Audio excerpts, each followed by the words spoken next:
France versus Spain খুব সহজেই তো ফাইনাল হতে পারত। অথচ তাদের সবসময় দেখা হয়ে যায় সেমিফাইনালে। 2024 ইউরোর সেমিফাইনালে দেখা হয়েছিল, 2025 নেশনস লিগের সেমিফাইনালে দেখা হয়েছিল, 2026 বিশ্বকাপেরও সেমিফাইনালেই দেখা হচ্ছে এই দুই ফুটবলীয় পরাশক্তির। যেই ম্যাচটাতে স্পেনের তো আসলে জেতা উচিত, জেতার কথা, সহজেই জেতার কথা।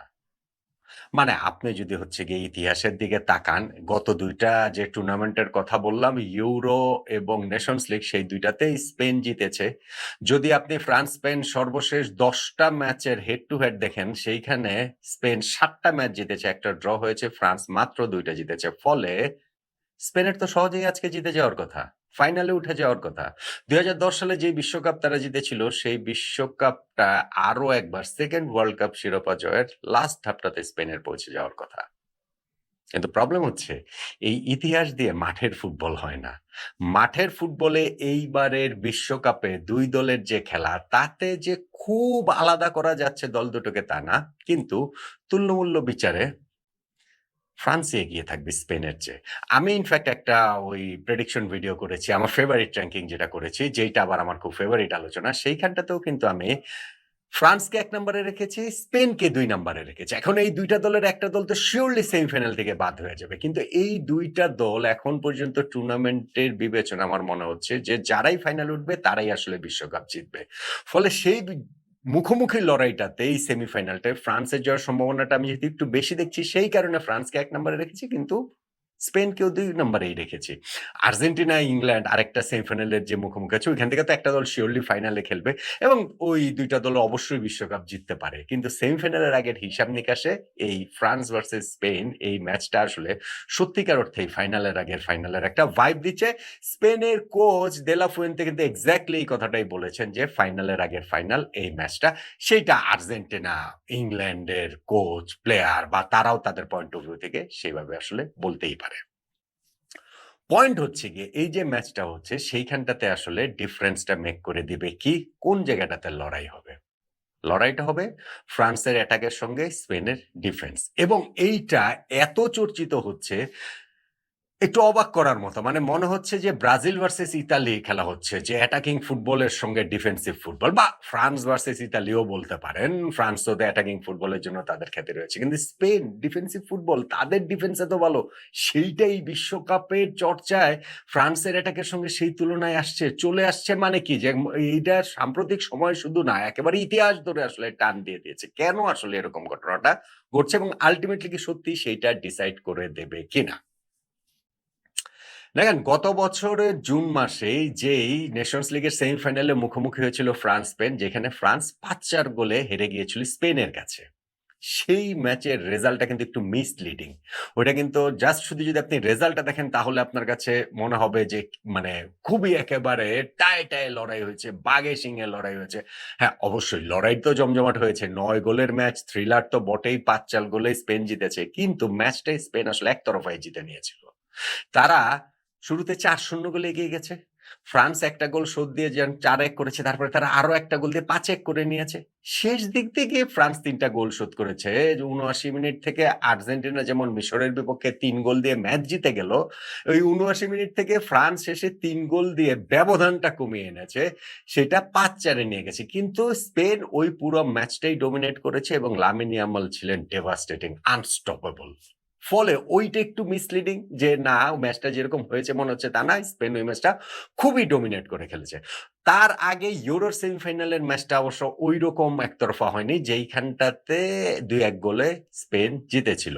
এখন এই ম্যাচটার ক্ষেত্রে অনেক গোল এই ম্যাচটাতে আছে, সেটা আমরা বলছি ফ্রান্সের পয়েন্ট অফ ভিউ থেকে। ফ্রান্স এবারের বিশ্বকাপে তাদের যে অ্যাটাকিং ট্রায়ো, যেটা আসলে কোয়ার্টেট হয়ে যায়, সেই ট্রায়ের মধ্যে কিলিয়ান এমবাপ্পে, উসমান ডেম্বেলে এবং মাইকেল ওলিসে রয়েছেন, এবং কোয়ার্টেটে 4th জন এসে ওখানে ডিজায়ার দুয়ে অথবা ব্রাডলি বারকোলা এড হন। সেইটা ফ্রান্সের এই বিশ্বকাপ না, ফ্রান্সের ইতিহাসেরই সর্বকালের সবচেয়ে কার্যকর ফরওয়ার্ড চতুষ্টয় কিনা, সেটা নিয়ে পর্যন্ত আলোচনা হচ্ছে। আর সেই আলোচনাটা আসলে একটা ভিত্তি পাবে কোন সময়? যদি ফ্রান্স বিশ্বকাপ জিততে পারে। যদি বিশ্বকাপ না জিততে পারে, তাহলে এই আলোচনা হালে পাত্তা পাবে না।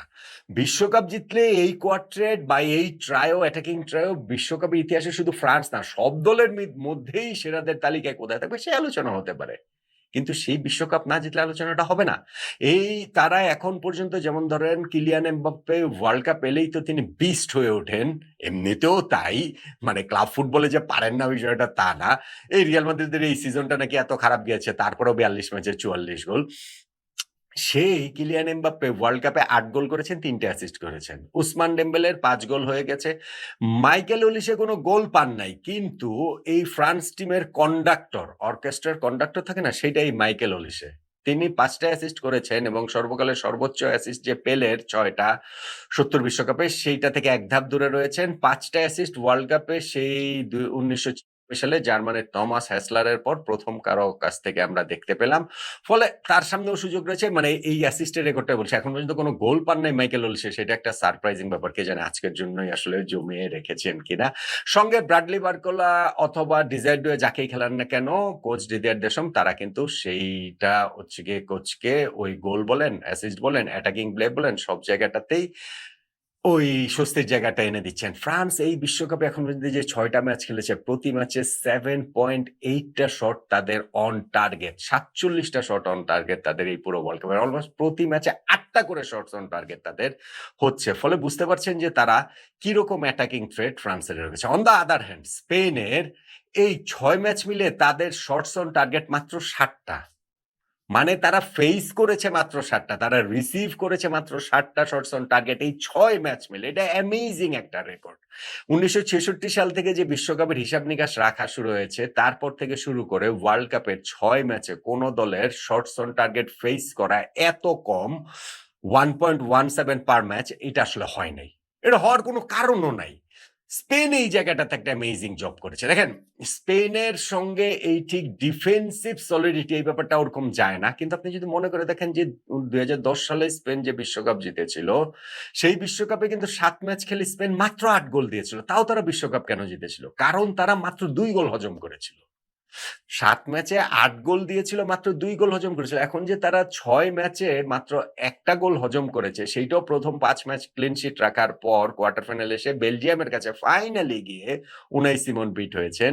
সো এইটা কিন্তু স্পেনের সেই ব্লু প্রিন্টার কথা মনে করিয়ে দিচ্ছে ২০১০ বিশ্বকাপে। তাদের গোলকিপার উনাই সিমন কিংবা তাদের ধরেন হচ্ছে গিয়ে সেন্ট্রাল ডিফেন্সে পাউ কুবার্সি, আইমেক লাপোর্ট কিংবা তাদের সামনে যে শিল্ড হয়ে থাকেন রদ্রি। রদ্রি তো দুর্দান্ত ফর্মে। তার সেই ব্যালন ডিওর উইনিং ফর্মে এই ওয়ার্ল্ড কাপে তাকে দেখা যাচ্ছে। ফলে ফ্রান্সের জন্য এই কাজটা নিশ্চয়ই কঠিন। স্পেনের এই ডিফেন্স ভাঙার কাজটা নিশ্চয়ই কঠিন। যারা এই ৬ ম্যাচ মিলিয়ে মাত্র ৭ টা শটস অন টার্গেট ফেস করেছে। ফ্রান্স প্রতি ম্যাচে অলমোস্ট ৮ টা করে শটস অন টার্গেট হচ্ছে গিয়ে তারা হয়েছে। ফলে সব মিলে মানে ফ্রান্স ১ ম্যাচে যেটা করেছে স্পেন ৬ ম্যাচ মিলিয়ে সেইটা শটস অন টার্গেট ফেস করে নাই। ফলে ওই জায়গাটাতে আসলে নিঃসন্দেহে একটা এক্সাইটিং ব্যাপার হবে। ম্যাচটাও খুবই এক্সাইটিং হবে এবং উম ধরেন ফ্রান্সের অ্যাটাকের কথা যদি আমরা বলি তাহলে তাদের ডিফেন্সটাকে আবার একটু ইগনোর করা হয়। ফ্রান্সও কিন্তু মাত্র ২ টা গোলই হজম করেছে এই ওয়ার্ল্ড কাপে।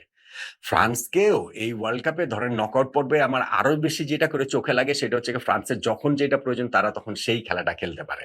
নকআউট পর্বের ১ম ম্যাচে সুইডেনের বিপক্ষে ৩-০ গোলের জয়ে তারা চোখ ধাঁধানো ফুটবল খেলেছে, তাদেরকে উড়িয়ে দিয়েছে। নেক্সট ম্যাচটা প্যারাগুয়ে আগলি ফুটবল খেললো। ফ্রান্সও তাদের ওই ডার্ক আর্টে আগলি সেটটা বের করে আনলো। ওইভাবেই তারা ম্যাচটা জিতে গেছে।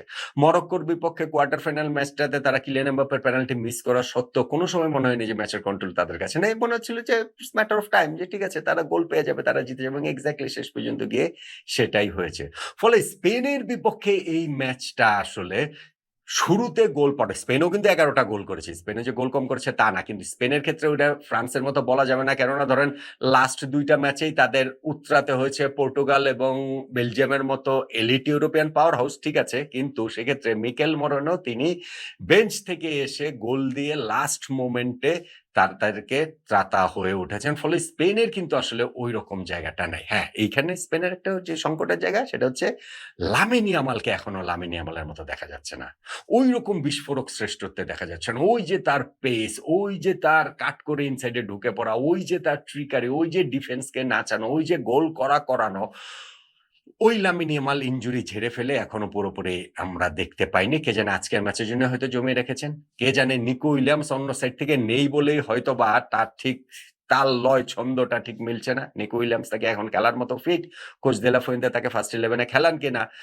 উইলিয়ামস এবং ইয়ামাল এই ২ জন যদি ২ সাইডে খেলেন তাহলে এই স্পেন অ্যাটাকিং ফুটবলেও অন্যরকম হয়ে ওঠার চান্স রয়েছে। মিকেল মরেনো মনে হয় না ফার্স্ট 11 এ খেলানো হবে। কেননা ওয়ারজাবাল সেখানে আছেন এবং তিনিও ৪ টা গোল টুর্নামেন্টে এখন পর্যন্ত করেছেন। ফলে এই যে ম্যাচটা হচ্ছে ফ্রান্স ভার্সেস স্পেন সেইটাকে ওইভাবে ম্যাচের আবহ যে ফ্রান্সের অ্যাটাক ভার্সেস স্পেনের ডিফেন্স, হ্যাঁ, এই ওয়ার্ল্ড কাপের হিসাব নিকাশ যদি আপনি ধরেন তাহলে সেভাবে বলাই যায়।